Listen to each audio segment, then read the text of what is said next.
Salam Sang Raja. Bab 57. Wanita misterius. Pria tampan tua yang santun itu setengah menutup matanya dari ketakutan. Setelah melihat kabut beruap di sungai muncul di bawah kakinya di udara, serta mendengar angin bertiup di telinganya, mulutnya melebar karena terkejut.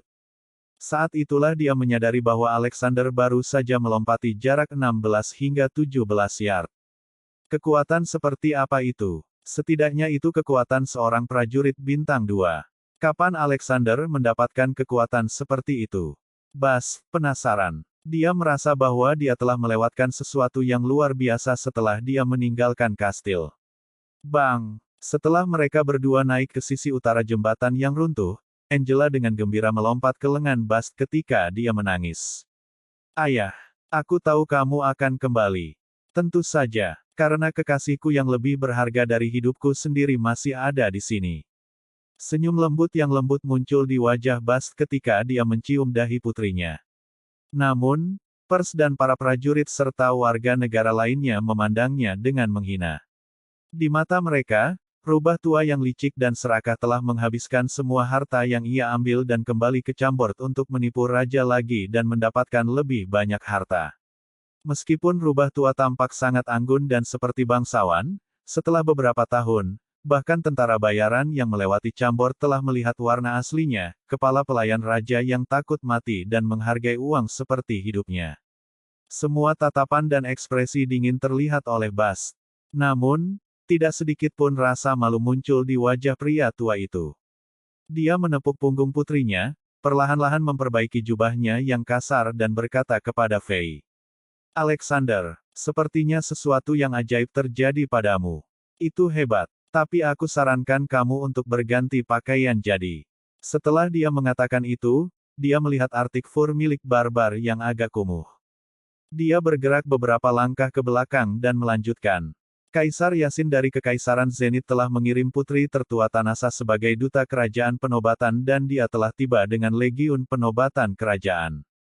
Kamu berusia 18 tahun setengah bulan, menurut adat istiadat di benua, kamu hanya dapat secara resmi menjadi Raja Chambord setelah kamu menerima penobatan dari orang tua kamu Kekaisaran Zenit. Upacara ini akan sangat signifikan, kamu harus mempersiapkannya dengan baik. Lelaki tua tampan itu menunjuk formasi kavaleri lapis baja mengilap di seberang sungai yang menyerupai hutan dengan semua senjata mereka mengarah ke langit. Jadi orang-orang tolol itu benar-benar berasal dari Kekaisaran Zenit. Tunggu, Paman Bas, apa yang kamu katakan? Royal Coronation Legion. Bukankah mereka bala bantuan yang ada di sini untuk membantu dalam perang? Fei mengerutkan kening. Tidak, kami hanya tahu bahwa Chambord dikepung saat kami dalam perjalanan. Fei melihat kavaleri sombong di sisi lain saat dia mengusap dagunya. Dia tertawa. Jadi begitulah. Paman Bas, seperti yang kamu lihat, satu-satunya cara untuk memasuki Chambord adalah melalui jembatan yang runtuh selama pertempuran. Tidak mungkin kavaleri bisa masuk ke kastil. Ditambah lagi, prajuritku telah berjuang tanpa tidur selama beberapa hari terakhir, dan mereka semua kelelahan. Bagaimana dengan ini? Biarkan mereka berkemah di sisi lain sekarang, dan setelah aku memperbaiki jembatan dalam beberapa hari, mereka bisa memasuki kastil. Bas hampir menggigit lidahnya setelah dia mendengar itu. Alexander, apakah kamu bercanda? Ini adalah legiun penobatan kerajaan dari Kekaisaran Zenit. Aku sarankan kamu membuat orang mulai memperbaiki jembatan segera dan menghubungkan kedua sisi jembatan menggunakan tali dan piring kayu. Setelah dia mengatakan itu, dia berbisik ke telinga Fei. Mereka di sini untuk secara resmi memahkotai kamu. Apakah kamu tahu berapa banyak usaha dan harta yang aku habiskan sehingga mereka bisa datang ke sini? Jembatan sudah runtuh, apa yang bisa aku lakukan? Jika para ksatria mulia itu tidak bisa menunggu, maka mereka dapat memperbaiki jembatan itu sendiri. Fei tidak mengatakan banyak lagi setelah itu. Dia berbalik dan mengumumkan ke kerumunan tentara dan warga negara, aku akan mengadakan perayaan formal di Istana Raja malam ini untuk memberi penghargaan dan menghormati tentara pemberani aku. Semua orang di Chambord dipersilakan dan diundang. Hukuman terakhir diarahkan kepada prajurit dan warga di sekitarnya. Kerumunan mulai bersorak secara instan, dan sukacita serta kebahagiaan muncul di senyum di wajah semua orang. Bas tertegun, tapi dia segera menggelengkan kepalanya tanpa daya. Dia tidak mengatakan apa-apa lagi. Setelah dia kembali, Fei kelelahan fisik dan mental, tetapi dia menahan diri sedikit lebih lama untuk mengawasi setelah perang dan program pemulihan. Meskipun Bas telah mengambil sebagian besar koleksi raja ketika dia pergi, Fei masih mengambil sisa harta yang dimiliki raja.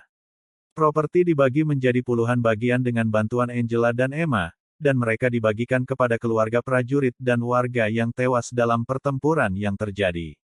Langkah simpatik ini membuat para prajurit dan warga lebih bersyukur kepada Fei.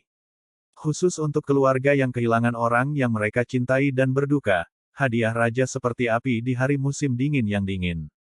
Itu bukan hanya kemuliaan langka, itu juga memberi mereka harapan untuk hidup setelah mereka kehilangan suami dan putra mereka yang biasanya akan memenuhi kebutuhan keluarga.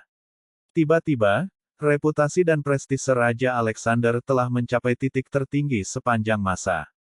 Hal pertama yang akan dilakukan orang ketika mereka bertemu dengannya adalah mengangkat tangan dan bersorak. Salam Raja. Luka dan bekas luka yang ditinggalkan oleh perang kejam di kastil kuno ini pulih dengan kecepatan yang mencengangkan. Selain itu, Fei mencairkan setengah botol ramuan penyembuhan normal yang tersisa dan memberikannya kepada dokter untuk menyembuhkan tentara yang terluka. Kecuali bagi orang-orang Malameng yang kehilangan anggota tubuh dan menjadi cacat, prajurit yang terluka parah pulih dengan cepat sementara prajurit yang terluka ringan sudah bisa pulang dan bersatu dengan keluarga mereka. Semua orang memperlakukan Raja Alexander sama dengan dewa perang yang maha kuasa dalam pikiran banyak orang. Hasil akhir perang membuat beberapa orang yang memiliki motif tersembunyi cemas. Menteri Kepala Buzzer dan putranya, Gel, kembali ke rumah mereka dengan tenang setelah pertempuran berakhir.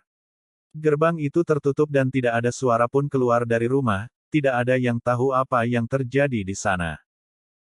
Warden Oleg di sisi lain beruntung selamat dalam pertempuran. Mungkin itu karena dia merasa bahwa Chambord akan berubah, tetapi mantan penyanjung itu tidak bersembunyi di rumahnya, tetapi mengubah kompleks keunggulannya yang dulu dia miliki.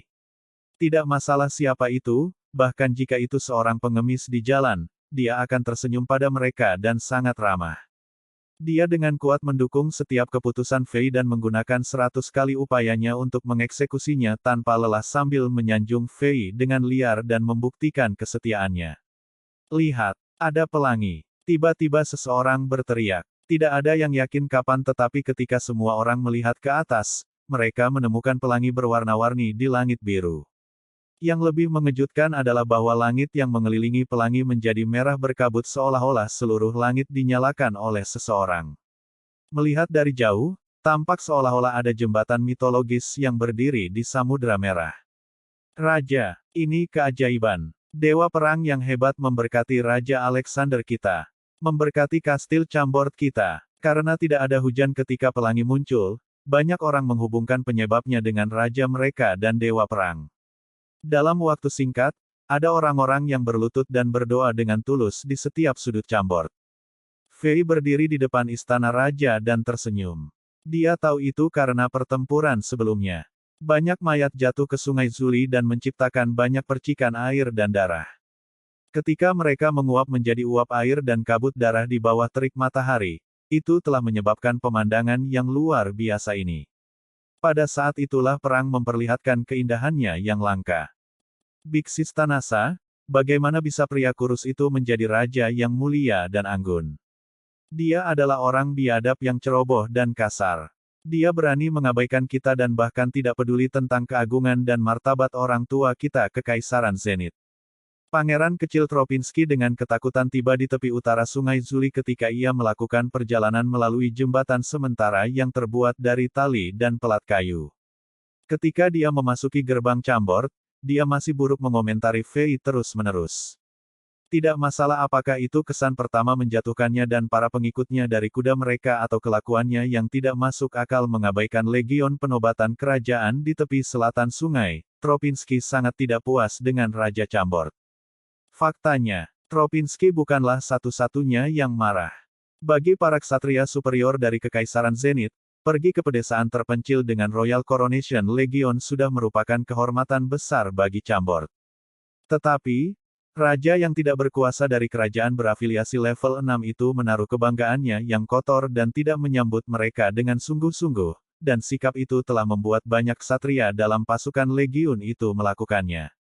Jika bukan karena ketenangan Putri Tanasa, mereka tidak akan bisa menunggu untuk bergegas ke istana raja dan mengajarkan pelajaran yang tak terlupakan kepada raja yang kasar.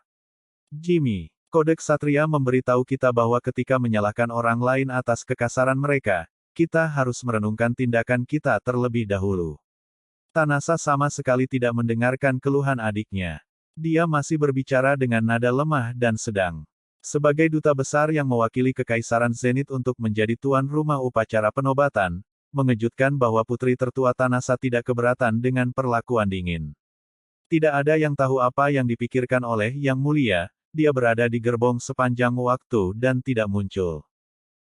Yang Mulia dan Yang Mulia, Raja Alexander akan mengadakan pesta perayaan di Istana Raja malam ini untuk merayakan keberhasilan perang pertahanan Chambord. Ini akan menjadi kehormatan bagi kami jika Yang Mulia bisa muncul. Sebelum dia pergi, Bast mengundang Tanasa dan Tropinski. Sebenarnya, Fei tidak bermaksud mengundang siapapun yang berada di Royal Coronation Legion, tetapi Bast merasa bahwa pesta itu akan menjadi tempat bagi kedua belah pihak untuk saling mengenal dan menyelesaikan konflik sebelumnya, jadi dia memutuskan untuk mengundang mereka. Perayaan apa? Dia punya nyali untuk dirayakan. Semua musuh lapis baja hitam dihancurkan oleh kavaleri kami di dataran. Jika bukan karena kavaleri Zenith yang berani dan terampil, Raja sudah akan ditangkap dan dipenjara oleh musuh.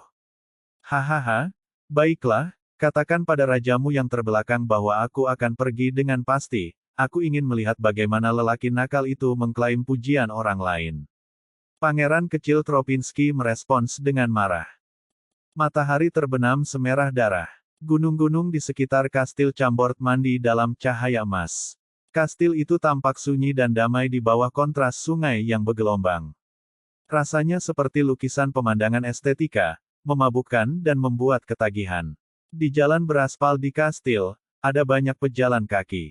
Meskipun kerajaan berhasil dalam pembelaan mereka dan Raja Alexander telah melakukan banyak hal untuk mengatasi dampaknya, masih ada banyak tugas yang harus diselesaikan oleh penduduk Chambord. Banyak papan kayu, batu dan barang-barang berat yang dibongkar sementara untuk digunakan sebagai alat pertahanan dan senjata harus dipindahkan kembali. Mayat prajurit mereka harus dihormati, dan mayat prajurit musuh harus dibakar untuk mencegah penyakit seperti wabah yang akan timbul dari membusuk dan membusuknya mayat. Berakhirnya perang berarti awal dari operasi rumit lainnya. Tidak ada yang memperhatikan tamu baru di jalan. Seorang wanita misterius yang wajahnya berada di bawah kerudung hitam berjalan santai di bawah perlindungan seorang ksatria wanita lapis baja lengkap. Di belakang mereka, seorang prajurit pirang tinggi tersenyum mengikuti mereka dalam keheningan. Yang Mulia, pemandangan kastil kecil ini tidak buruk dan jalanannya luas dan teratur. Meskipun tidak bisa dibandingkan dengan St. Petersburg, ini jarang terjadi untuk kerajaan yang berafiliasi level 6. Ksatria wanita itu mengamati bangunan di jalan dengan rasa ingin tahu. Tetapi ketika dia melihat istana raja lebih jauh, dia mengerutkan kening. Tapi aku pikir Raja Alexander harus menjadi pria yang rakus dan mewah. Jika tidak, mengapa dia membangun istana yang begitu megah? Susan, aku melihat yang sebaliknya. Wanita berkerudung hitam misterius itu menggelengkan kepalanya dan berbicara perlahan. Ada desas-desus di kota kekaisaran yang mengatakan bahwa Raja Alexander adalah seorang idiot yang hanya memiliki kecerdasan anak berusia 3 tahun. Melihat itu sekarang, rumor itu salah. Jika kamu melihat pejalan kaki di jalan yang baru saja mengalami perang yang hebat, dengan beberapa orang bahkan kehilangan orang yang mereka cintai, senyum di wajah mereka mewakili kebahagiaan batin mereka. Apakah kamu mendengar mereka berkata, "Salam Raja," ketika mereka saling menyapa? Bisakah Raja yang terbelakang menerima dukungan setia dari banyak warga sipil ini? Tentang istana yang luar biasa itu. Jika kamu melihat warna batu di istana dengan cermat, kamu dapat mengatakan bahwa istana itu dibangun lebih dari 80 tahun yang lalu, sepertinya tidak ada hubungannya dengan raja yang bernama Alexander ini. Para wanita berkerudung hitam misterius berhenti dan berkata, "Susan, tiba-tiba aku tertarik pada pesta perayaan malam ini. Mari kita kembali dan mempersiapkan diri kita, kamu harus ikut denganku malam ini. Hehehe, Yang Mulia, sepertinya ini pertama kalinya kamu berpartisipasi dalam pesta semacam ini. Aku akan memberitahu butler itu bernama Bas dan memberitahunya untuk mengirim seseorang untuk memimpin. Ksatria wanita muda itu terkejut. Tidak perlu memberitahu dia, kita bisa pergi dengan diam-diam. Bukankah dia mengatakan bahwa tidak ada kartu undangan untuk pesta ini dan siapapun termasuk orang kaya dan orang miskin bisa pergi? Mari kita pergi sebagai warga sipil biasa, kata wanita misterius itu. Itu lebih baik. Setidaknya kita tidak akan harus berurusan dengan bangsawan-bangsawan yang menjengkelkan itu, hehe. Tunggu, Yang Mulia, bagaimana dengan pria yang menjengkelkan ini? Ksatria wanita itu menunjuk ke prajurit pirang yang mengikuti mereka diam-diam saat dia berbicara. Kapten Ksatria Romain, bagaimana kalau kamu ikut dengan kami? Itu terdengar seperti rekomendasi dari wanita berkerudung hitam, tetapi pada saat yang sama terasa seperti perintah. Ksatria pirang yang tersenyum itu mengangguk. Yang Mulia, Yang Mulia. Matahari terbenam di sisi barat langit dan malam memeluk tanah. Lampu menyala dan tampak seperti bintang di kastil yang gelap. Istana raja terang benderang. Semakin banyak warga mulai berkerumun ke istana. Dalam waktu kurang dari setengah jam, kecuali para prajurit yang menjaga tembok pertahanan, hampir semua orang di Chambord berada di istana raja. Pesta perayaan akan segera dimulai. Bersambung.